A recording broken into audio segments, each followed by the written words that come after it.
नमस्कार मित्रांनो, तर लाखात एक आमचा दादा या मालिकेत आपल्याला असं बघायला मिळतंय की सगळेजण घरी आलेले असतात. धनुला नकार पचवला जात नाही. ती खूप रडत असते. राजू तुळजाला सांगते की वहिनी तू बोल ना तिच्याशी.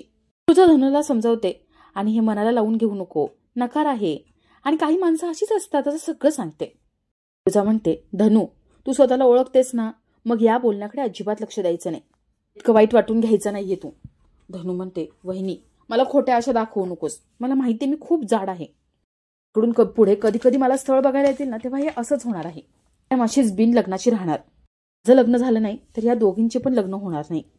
वहिनी दादाला माझ्यामुळे खूप टेन्शन आलं असेल ना. तेवढं तिथे सूर्या येतो.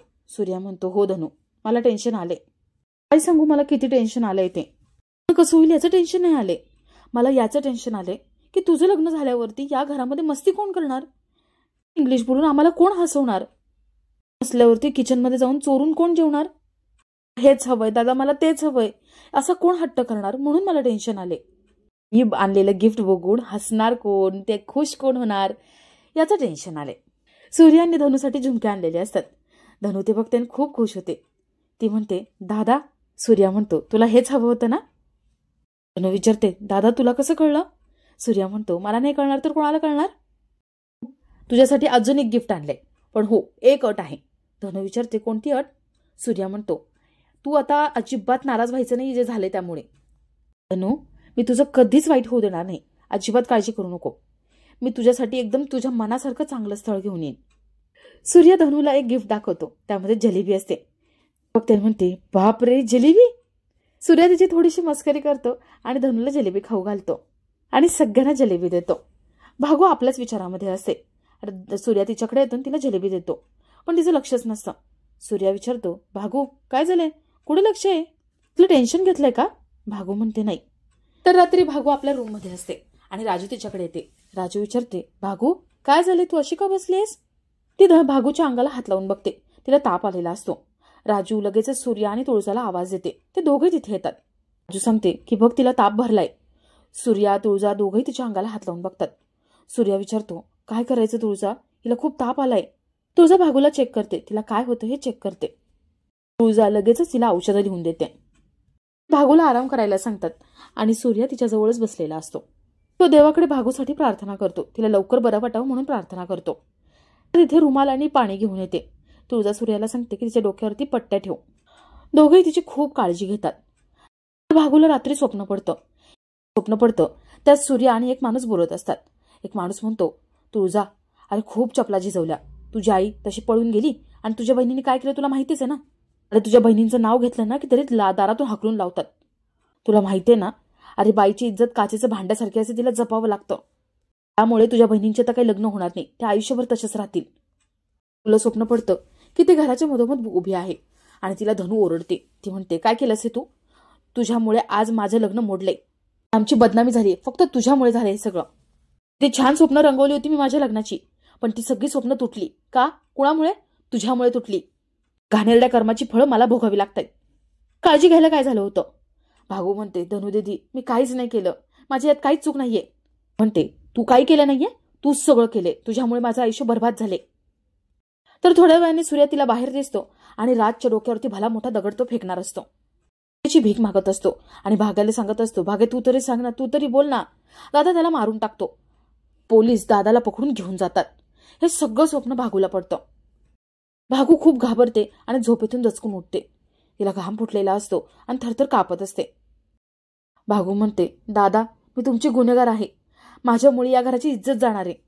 अरे दादा तू तुझ्या सगळ्या जबाबदाऱ्या नीट पार पाडल्या, मीच फेल झाले. अरे मी तिकडे जायलाच नको होतं. माझ्यामुळे घरावरती खूप मोठं संकट कोसळणार आहे, या घराची खूप वाट लागणार आहे, मला माफ कर असं म्हणून ती रडत बसते. तर दुसऱ्या दिवशी सकाळी सूर्या सकाळी उठून देवपूजा करत असतो आणि सगळे आपापले कामं करत असतात. भागू झोपलेली असते. राजू तिला उठवायला येते. सूर्या म्हणतो भागू आजचे दिवस शाळा राहू दे, तिला झोपू देत, आराम करू दे. राजू ठीक आहे म्हणते आणि आपलं काम आवरायला घेते. सूर्या भागूला उचलतो आणि तिला आतल्या रूम मध्ये झोपायला घेऊन जातो. तिला आतल्या रूम मध्ये झोपवतो, अंगावर पांघरून टाकतो आणि तिथून निघतो. तिथे येते. तुळजा विचारते सूर्या ताप कमी झाला ना. आतमध्ये भागूला जाग येते आणि ती ऐकत असते. सूर्या तुळजाला म्हणतो तिला बरं वाटतंय पण अशक्तपणा आहे, मला असं वाटतं तिला सलाईन लावायला हवी का. तुळजा म्हणते त्याची काही गरज नाहीये. घरी आपण तिच्यावरती चांगलं लक्ष देऊ, खाण्यापिण्यामध्ये बदल करू आणि तिला फ्रूट ज्यूस देऊ, म्हणजे तिला लवकर बरं वाटेल. सूर्या म्हणतो चालेल, तुला नीट लक्ष दे, मी आलो दुकानात जाऊन. भागू मनात विचार करते. ती म्हणते मीच या घरामध्ये नसेल तर सगळे प्रश्न सुटतील. जायला हवं हे घर सोडून, पण कुठे जाऊ? कुठे गेले तरी बदनामी होणारच आहे, पण कुठे जाऊ मी? एक काम करते, या खोलीमध्ये स्वतःला कोंडून घेते, म्हणजे मी कोणाला तोंडच दाखवणार नाही. भागू दरवाजा लावून घेते. तर इकडे धनू नानीकडे येते, सगळा स्वयंपाक वगैरे करते आणि नानीला पेज देते. धनू विचारते यमू कुठे दिसत नाहीये, बाहेर गेली का? मला बोलायचं होतं. नानी सांगतात नाही ग, तिला बरं वाटत नाहीये, तिला दवाखान्यात घेऊन गेलेत. तिला काय झालं काही कळतच नाही.